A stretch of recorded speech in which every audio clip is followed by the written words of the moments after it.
우파와 좌파 판단 기준을 살펴보겠습니다.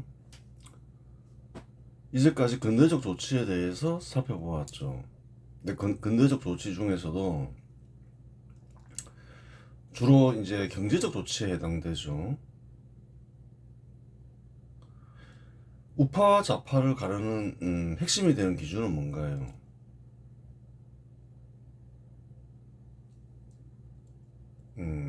그래요. 이 경제적 조치가 우파와 좌파를 가른다는 거예요.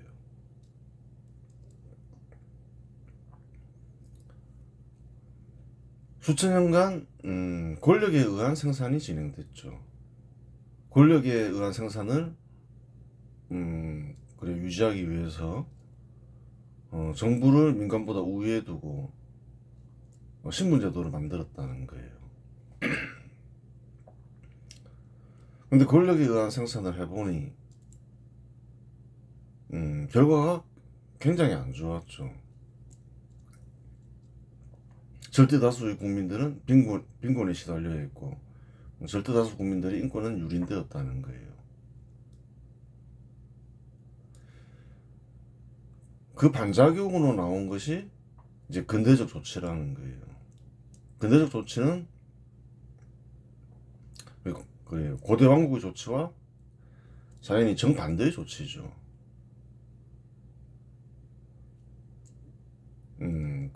그래요. 민간에게 생산의 권한을 완전히 이양하는 게 근대적 조치라는 거예요.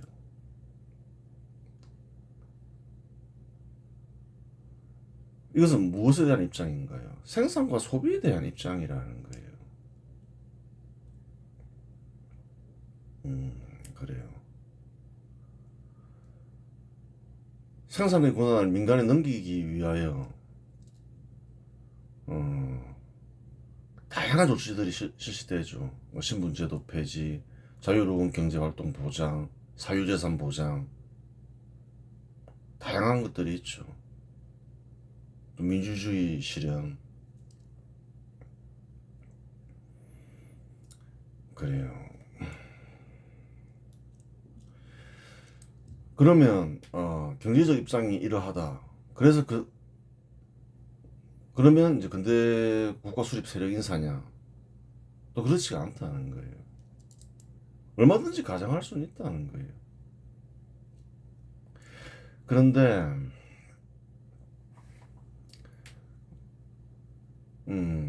근대 국가 수립은 어떻게 달성되나요? 역사를 보라는 거예요. 다른 나라도 다 똑같다는 거예요. 이 정치적 투쟁으로 달성이 된다는 거예요.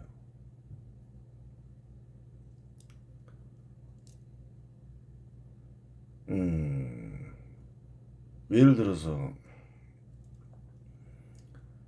갑신정변 인사가 근대국가를 수립하려 했어요. 근데 신분이 높은 이들과 왕이 호응하지 않았죠. 그럼 뭐 하나요? 정치적 투쟁을 하게 된다는 거예요.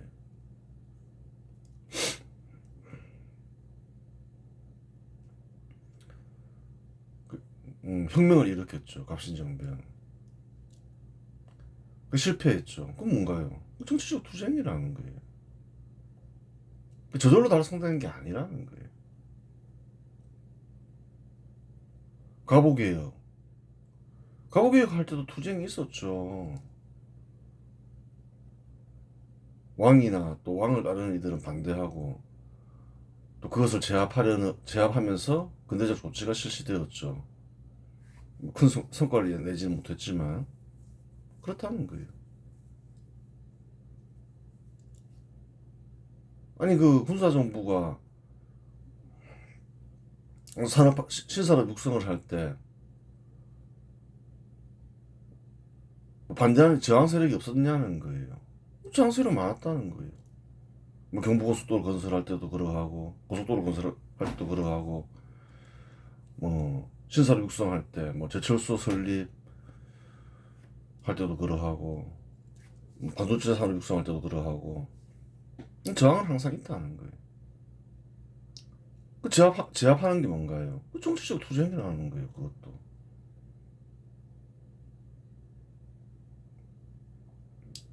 정치적, 그러니까 기본적으로 이제 뭔가요? 신분제도를 폐지하겠다. 그 어느 국가에나 저항 세력이 있다는 거예요. 그, 그 정치적으로 승리해야지 신분제도가 폐지된다는 거예요. 민간기업 설립? 그, 그, 그래요. 근대국가 수립 반발 세력은 당연히 그 반대한다는 거예요. 저항한다는 거예요. 진짜 육수상 또 반대하죠. 다 그 저항 세력이 있다는 거예요. 정치적 투쟁에서 이겨야지 실시할 수 있는 거라는 거예요.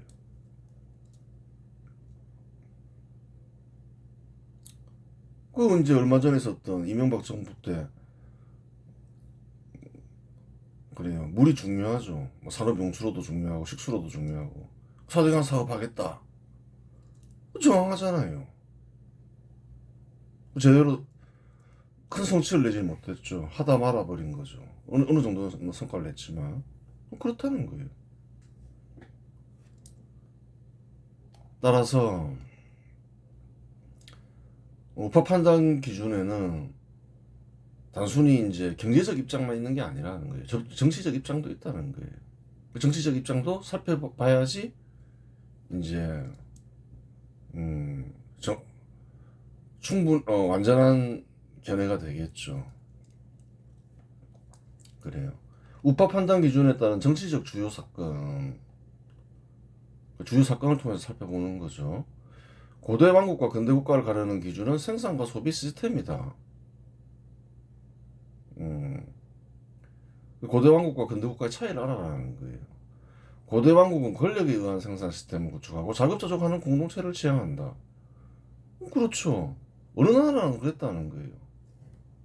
한국인들은 조선을 생각하면 된다는 거예요. 대부분 다 농사 지으면서 자급자족하려 했죠. 또 신분과 권력에 의해서 사회를 유지하려 했다는 거예요. 뭐 어려운 게 아니라는 거예요. 반면에 근대 국가는 계약에 의한 생산 시스템을 구축하고 국내적으로나 국제적으로 교환을 통해 부족한 물자를 얻어 빈곤을 해결한다. 한국 사람들은 근대 국가에서 살아가고 있으니까 자기가 어떻게 살아가는지 보면 되는 거죠. 어떻게 생산하나요? 누가 강제로 시키냐는 거예요. 그렇지 않다는 거예요. 서로 계약을 맺어서 거래하잖아요. 상품 거래도 그러하고 이렇게 이제 근로계약도 그러하고 집단과 집단 간의 거래도 그러하고 생산 시스템이 같나요? 다르나요? 완전히 다른 거라는 거예요.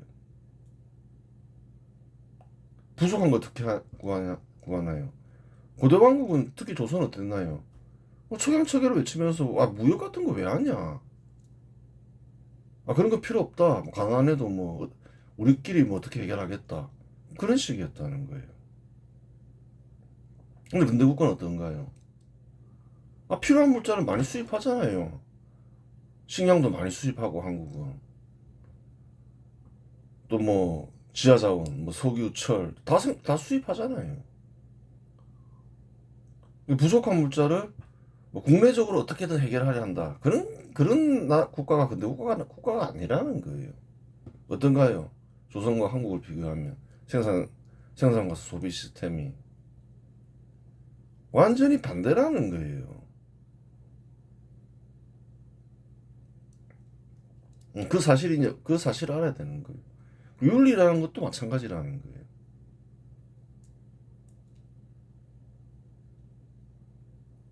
그래요.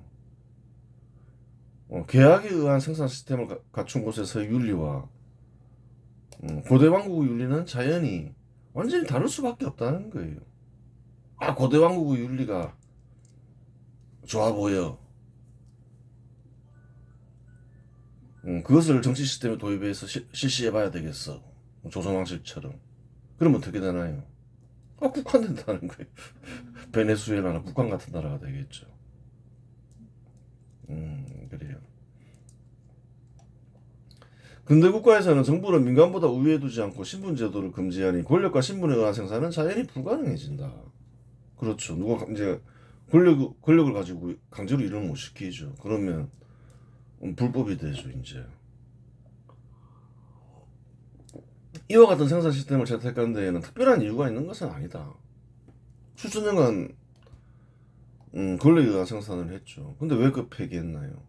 그와 같은 시스템이 구축된 곳에서는 이전과 비교할 수 없을 정도로 산업이 발전하며 빈곤을 해결했고, 한국을 생각하면 되죠. 공동체 구성원들의 인권이 고대 왕국과 비교할 수 없을 정도로 잘 보장되었기 때문에 계약에 의한 생산이 채택되었다. 그래요. 그 조선시대의 인권과 현시대 한국의 인권을 비교해보라는 거예요. 고대 왕국의 인권을 살펴보는 데는, 이제 흔히 뭐 쉽게 살펴보는 데는 동학난을 보면 안다는 거예요. 어땠나요? 밀란이 왜 일어났나요? 재산을 약탈하고, 재산을 약탈하기 위해서 인권을 유린하고, 그런 것이 조선이었다는 거예요. 참상은 이루면 알 수가 없는 거죠. 한국은 어떤가요? 그렇지 않다는 거예요. 그리고 또 수천 년간 계속 빈곤에 시달려왔죠. 굶어 죽는 이들이 많았죠. 거지도 많고. 그 시대 한국에서는 이제 그러한 일이 거의 사라졌잖아요. 빈곤이 해결됐다는 거예요. 그래요.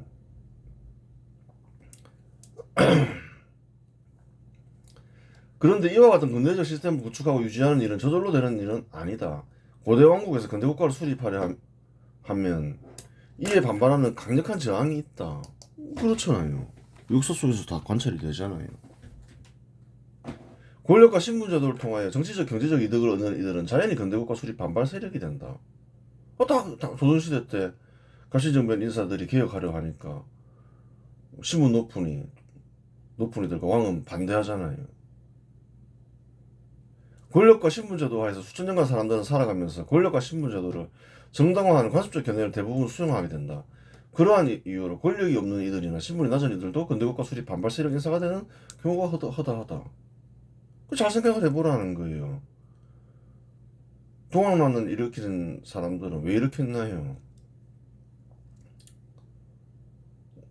고대 왕국에서 재산을 약탈당하고 인권 유린이 됐잖아요. 그래서 밀란을 일으켰다는 거예요. 갑신정변 인사들이 집권을 했죠. 일본군의 도움을 받아서 집권을 했어요. 그리고 저번에도 얘기했지만 그 당시 조선은 독립국이 아니었다는 거예요. 역사에 잘 안 가르치잖아요. 그래요. 독립을 달성하기 위해서 그리고 근대화 개혁을 하기 위해서 일본군의 힘을 빌렸죠. 근대화를 하면 누구한테 유리하나요? 신분이 낮은 이들한테 유리하다는 거예요. 동학난을 일으킨 사람들한테 이롭죠. 그러면 동학난을 일으킨 사람들은 누구 편에 서야 되냐는 거예요. 그 갑신정변 인사들이 집권을 하니까 이 갑신정변 인사들 나쁜 놈들이라면서 그래요. 또 봉기한 거 아니에요. 신분이 낮은 이들이라 해서 어, 신분제도를 폐지하려 한다. 그 굉장히 잘못된 생각이라는 거예요. 근데 국가 수립 세력 인사가 당연히 된다. 그게 아니라는 거예요. 또 혹자들은 어, 일본군을 공격했으니까 독립운동 했다. 뭐 그런 주장도 있던데 그거 잘못된 생각이라는 거예요. 그 당시 조선은 독립국이 아니었다는 거예요. 청나라의 지배를 받고 있었다는 거예요. 독립을 달성하려면 그 당시에 청군이 동학난을 일으킨 사람들을 몰살시키기 위해 한반도에 들어왔죠. 일본군은 음, 청군을 몰아내기 위해서 들어왔고 청나라로부터 한국을 독립시키기 위해서 들어왔죠. 독립운동이 성사되려면 뭐 어느 나라 군대를 공격해야 되나요? 청나라 군대를 공격해야지 독립이 성사되고 근대화 세력으로 인정받으려면 조선 왕실을 몰아내는데 협조를 해야지 혹은 개혁을 하는 갑신정변 인사들 편을 들어야지 근대화 세력으로 인정받을 수가 있다는 거예요. 정반대로 행동했다는 거예요. 둘 다.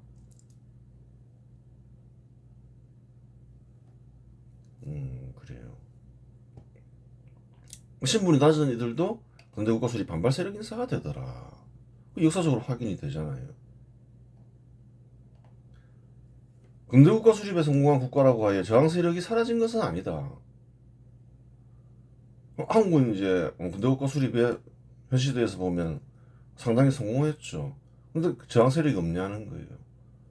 고대의 관습적 생각과 그에 바탕한 윤리는 수천 년간 이어온 것으로 당연한 것으로 여겨진다.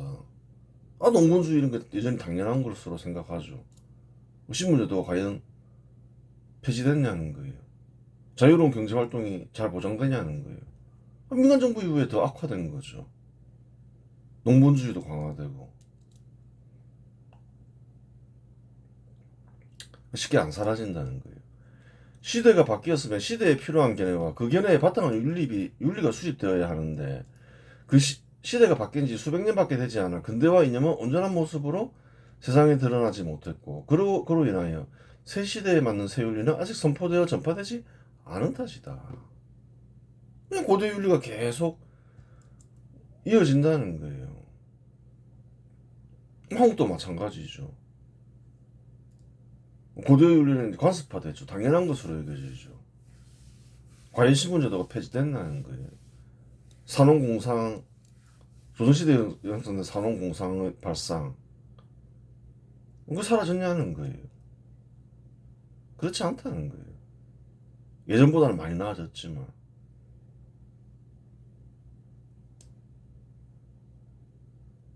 사유재산을 철저히 보장해야 된다. 그렇게 생각하냐는 거예요. 더불어민주당만 집권하면 주택에 세금을 부과하려 하잖아요. 과중한 세금. 주택은 필수품이기 때문에 기본적으로 세금을 부과하면 안 된다는 거예요. 그게 뭐 임대주택이건, 그래요. 아니건. 필수품에는 원래 세금을 부과하는 게 아니라는 거예요. 세금을 부과하는 순간 비싸지는 거죠. 사람이 살기 힘들어지는 거예요. 자유로운 경제활동, 침해도 상관없다고 생각하는 사람들이 많죠. 근데 아직까지, 그래요. 근대적 윤리가 관습화되어 있지 않다는 거예요. 현 시대에는 불완전한 근대화 이념과 고대왕국의 각종 견해들, 현대화한 고대왕국 견해들이 공존하는 시대이며 직관적으로 근대화 이념을 수용한 이들은 근대국가 수립 세력이 되고 이외의 반근대적 견해를 수용한 이들은 근대국가 수립 반발 세력이 된다. 관습적 생각이 있기 때문에 근대화 이념을 직관적으로 수용할 수 있겠죠. 그런 이들이 아니면 자연히 근대국가 수립 반발 세력 인사가 된다는 거예요. 왜? 관습적 생각은 계속 있는 거니까 고대의. 물론 다양한 견해들 속에서 입장을 정하지 못한 이들도 많은데 그러한 이들은 정치적 사건에 무관심하거나 자신의 이익에 따라 이런 입장을 취하기도 하고 지지하기도 하고 저런 입장을 지지하기도 하며 여기 붙었다 저기 붙기도 하고 저기 붙기도 한다. 그런 사람도 있죠. 이게 맞을까 저게 맞을까. 근대 국가에서 살아가면 어느 정도 이제 직관적으로 근대화 이념을 알게 된다는 거예요. 또 이제 고대 관습적 생각도 수용을 하죠. 둘 다 수용하고 있죠. 그 입장을 정하지 못한 사람은 저쪽으로 가기도 하고 이쪽으로 가기도 하고 자연히 그렇게 된다는 거예요.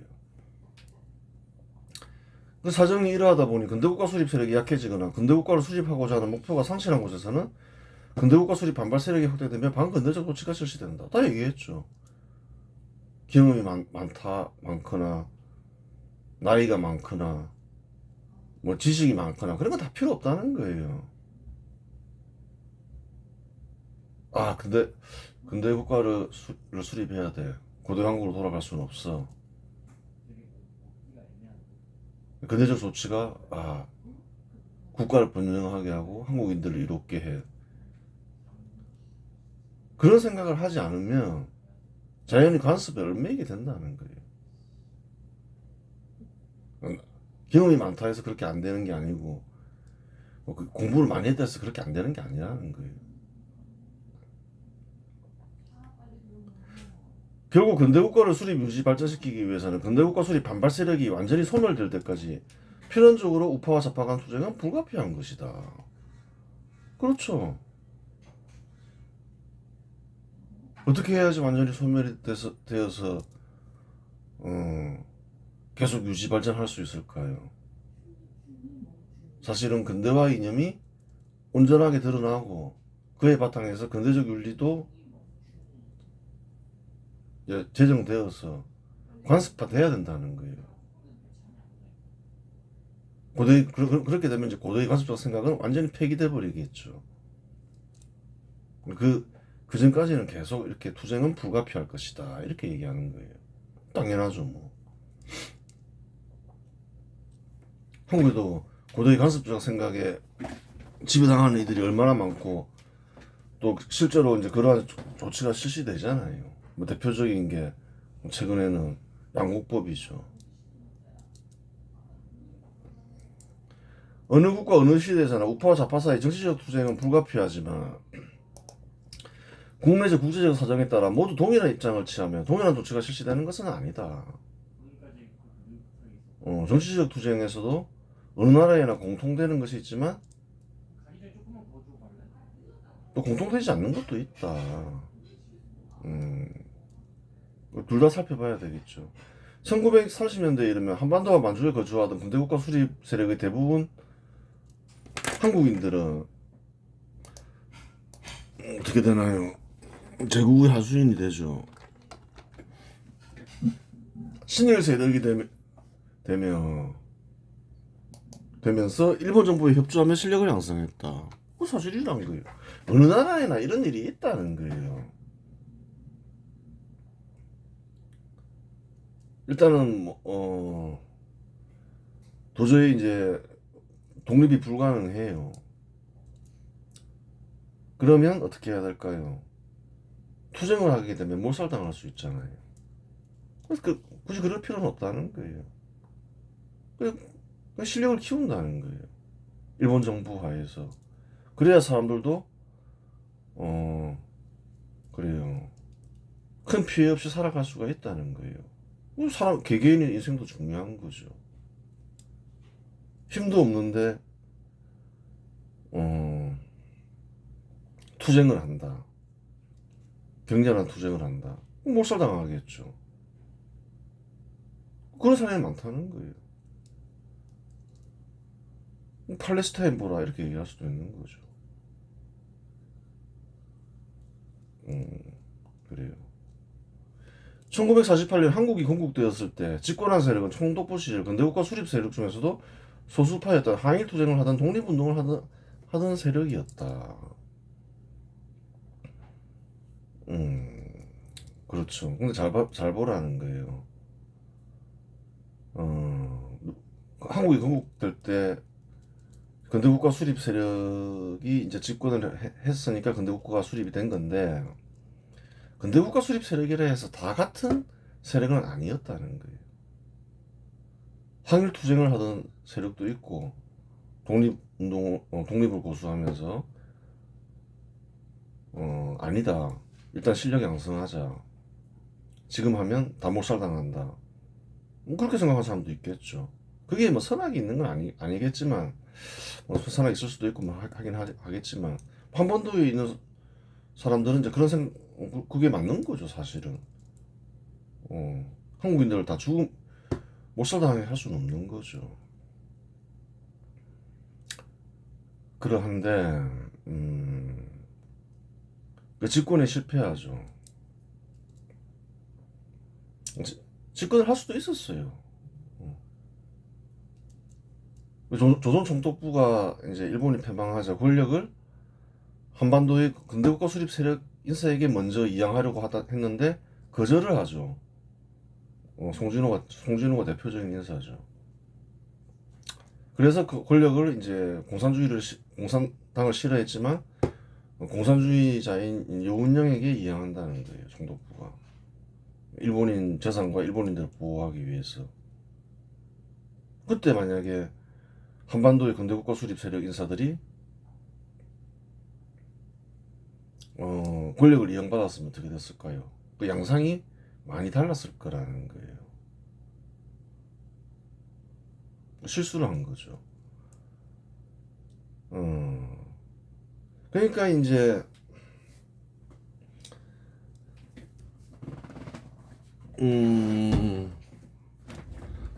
근대국가 수립 세력이 지워졌죠. 한국에서는 총독부 시절의 이제 근대국가 수립 역사도 지워졌고, 또 군사정부 시절의 근대국가 수립 역사도 제대로 평가받지 못하고 날조되고 공적을 가로채이고 이런 일들이 왜 일어나나요? 역사를 정치화해서 그런 거예요.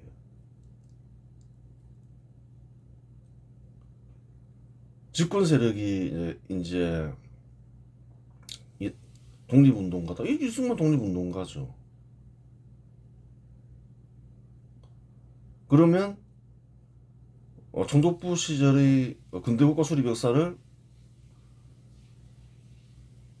그래요. 사장시킬 수밖에 없다는 거예요. 자신들이 정치적 이득도 그러하고 자신들을 정당화해야 될 거 아니에요. 그래서 사장되는 거예요. 또 군사정부의 근대국가 수립 역사 많이 훼손되었죠. 그 왜 훼손되냐는 거예요. 그 민간정부 이후에 그래요. 자신들을 정당화하기 위해서 사장시키는 거라는 거예요. 그 역사가 정치화된 거죠. 그러면서 근대국가 수립 역사가 한국에서는 제일 중요한 역사임에도 불구하고 그 지워져 버렸다는 거예요. 그 이유가 있다는 거예요. 1961년 군사정부가 수립되기 전까지 그들에 의하여 반일 정책이 실시되었고 한국과 일본의 교류는 단절되었다. 그렇죠. 1961년 군사정부가 수립되자 군사정부는 친일 정책을 실시하며 한국과 일본의 교류는 확대되었다. 그러니까 이제 어떤가요? 얘기를 했죠. 근대국가 수립 세력이라 하더라도 입장이 다 다르다는 거예요. 다른 조치가 실시될 수 있다는 거예요. 살펴봐야 된다는 거예요. 결론적으로 근대국가 수립에 영향을 미친 주요한 사건을 검토할 때는 어느 시대 어느 장소에나 통용되는 사건과 시대와 장소에 따라 달라지는 특수한 사건을 모두 살펴보아야 한다. 다 살펴봐야 된다는 거예요. 공통적인 게 있죠. 신분제도 폐지를 위해서 투쟁하는 것, 사유주 재산 보장을 위해 투쟁하는 것, 이런 건 다 공통된 거죠. 반면에 뭐 친일이냐, 뭐 친미냐, 반일이냐, 이런 거는 이제 좀 달라지는 거죠.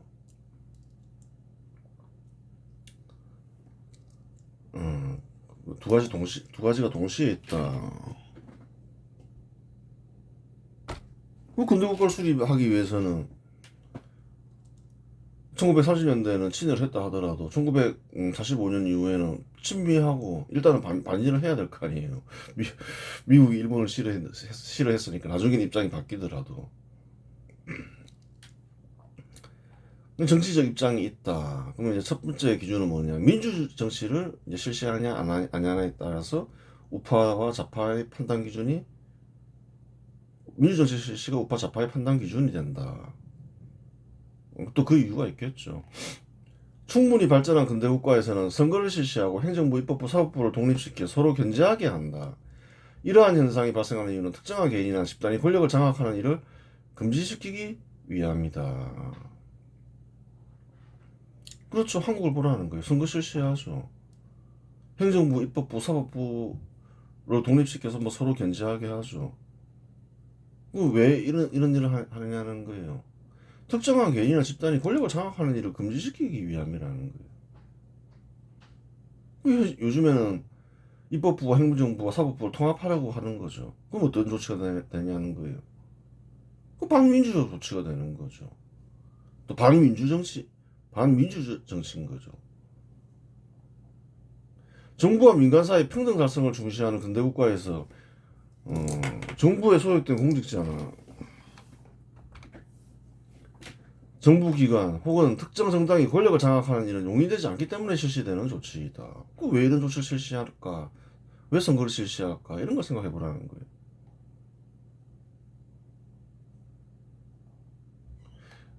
왜 권력을 분립시키지? 왜 권력을 장악하지 못하게 하지? 이거 생각해 보라는 거예요. 어, 권력을 독점하는 일, 독점 못하게 하려고 그러는 거죠. 그러면 또 조선 같은 또 위험해진다 이렇게 생각하는 거죠. 민주주의와 구별되는 것이 민주정치이다. 그 민주주의와 민주정치를 구별할 줄 알아야 된다는 거예요. 고대 왕국과 달리 근대 국가에서는 정부는 민간보다 선하거나 유능하다고 보지 않는다. 그래요. 권력과 재산을 모두 장악한 정부는 오히려 민간보다 더 악하고 무능하다고 보는 것이 근대화 이념이다. 사실도 그러하죠. 그러하기에 근대화 조치가 실시되면 권력으로 재산을 약탈하고 인권을 유린할 수 있는 권한은 폐지된다. 다 폐지된다는 거예요. 권력으로 재산을 약탈하고 인권을 유린한다. 정부 권력을 가지고. 그건 반민주적 조치가 되는 거예요. 즉 민주주의 실현은 정부와 민간 사이 평등을 달성하는 것이다. 민주정치가 구별되나 안 되나? 구별되는 거라는 거예요. 민주주의 실현에는 민주정치 실시 역시 포함된다. 특정한 정당이나 특정한 개인, 특정한 정부기관이 권력을 장악하면 정부는 민간보다 우위에 두고 그렇죠. 권력으로 국민들이 재산을 약탈하고 인권을 유린할 수 있는 가능성이 커지기 때문이다. 그렇죠. 반면에 민주정치가 실시되면 권력을 독점할 수 없으니 근대국가 수립이 용이해질 것처럼 보인다. 그렇죠. 하지만 역사적으로 보면 이와 같은 경우에는 가설로 사실과는 크게 다르다. 예를 들어 한반도에서는 현시대 민간 정부보다 훨씬 권위주의적 성격이 강했던 조선 총독부와 군사정부가 민주적 조치를 확대했고 군사정부 이후 민간 정부는 반민주적 조치를 실시했다. 그 사실이잖아요. 재산을 약탈하려고 막 세금을 만들고 자유로운 경제활동을 금지시키기 위해서 주택 거래를 제한하고 그 누가 하고 있냐는 거예요. 군사정부가 그렇게 했냐는 거예요. 안 했다는 거예요. 군사정부는 군사정부 때도 이와 같은 일이 있었다는 거예요. 주택 가격이 올라가고 그 번영기였는데 어떻게든 개발을 빨리 하고 주택을 많이 보급하려 했지. 뭐 경제 활동의 자유를 뭐 금지시킨다거나 뭐 세금을 막 부과한다거나 그렇지 않았다는 거예요. 그냥 최선을 다했을 뿐이라는 거예요. 그때는 주택 가격이 안정이 됐죠. 그 누구나 이제 서울 주택을 살 수 있었다는 거예요. 노무현 때부터 바뀐 거죠. 누가 더 민주적이었냐는 거예요. 민주정치와 구별할 수 있어야 된다는 거예요. 그러니까 이제 권위주의가 강화된다.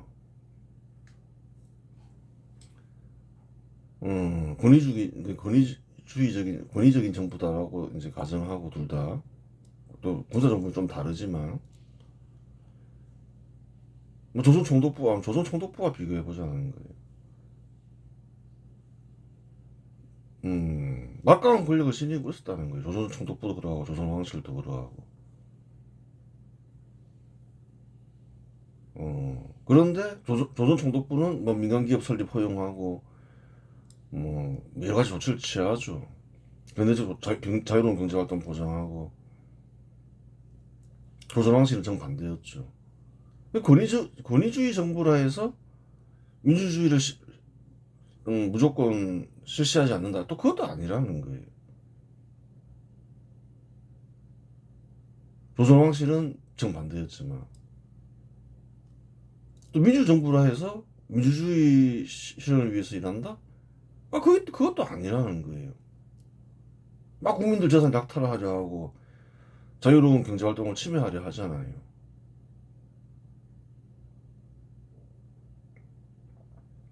음, 그래요. 정치 제도하고는 민주 정치하고는 또 민주주의 실현하고는 다른 거라는 거예요. 아, 민주 정치를 실시하면 민주주의 실현이 잘 되겠는 생각했는데 역사적으로 보면 안 그런 경우가 굉장히 많다는 거예요. 한국에서는 정반대의 현상이 일어나 버린 거죠. 민주주의와 구별되는 것이 공산주의이다. 공산주의가 목표로 하는 것은 권력에 의한 생산이다. 얘기했죠, 앞에서. 고대왕국하고 똑같다 했죠. 하지만 권력에 의한 생산의 패단을 대부분의 사람들이 잘 알기 때문에 공산주의를 내세우면 국민들의 지지를 받기 어렵다. 그러하기에 공산주의 말 대신 민주주의를 내세우는데 공산주의자들이 내세우는 민주주의는 공산주의를 가렸다. 권력에 의한 생산을 민주주의라고 그냥 얘기할 뿐이라는 거예요. 경제적 평등을 달성하기 위해서는 권력에 의한 생산이 불가피하다. 뭐 이렇게 주장하는 거죠. 핑계인 거죠. 뭐.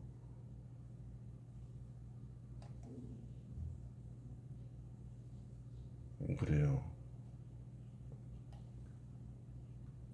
우리 공산주의자들 이렇게 얘기하잖아요. 우리 민주주의자들 이러잖아요. 한국에서도 보면 그러잖아요. 근데 이제 그 사람들은 어떤 사람들인 거예요? 아니, 옛날에 그 젊을 때 피드기건 NL기건 다 공산주의 이론을 수용한 이들이라는 거예요. 공산주의자들은 이러한 가장은 흔한 일이다. 공산주의자들은 자신의 정체를 드러내지 않기 위하여 자신의 세력을 좌파나 공산주의 세력이라고 내세우지 않고 진보 세력이라고 내세우는데 이 역시 사람들을 현혹시키기 위한 술책이다. 그러니까 이제 그런 술책을 많이 쓰는 거죠. 공산주의자다 이러면 싫어한다는 걸 아니까. 그러니까 이제 구별할 줄 알아라. 민주정치와 민주주의, 공산주의. 그것을 얘기하는 거죠. 다음 시간부터는 이제 민주정치 실현을 위한 역사적인 사건들을 살펴봐야 되겠죠. 이번 시간에서 마치겠습니다.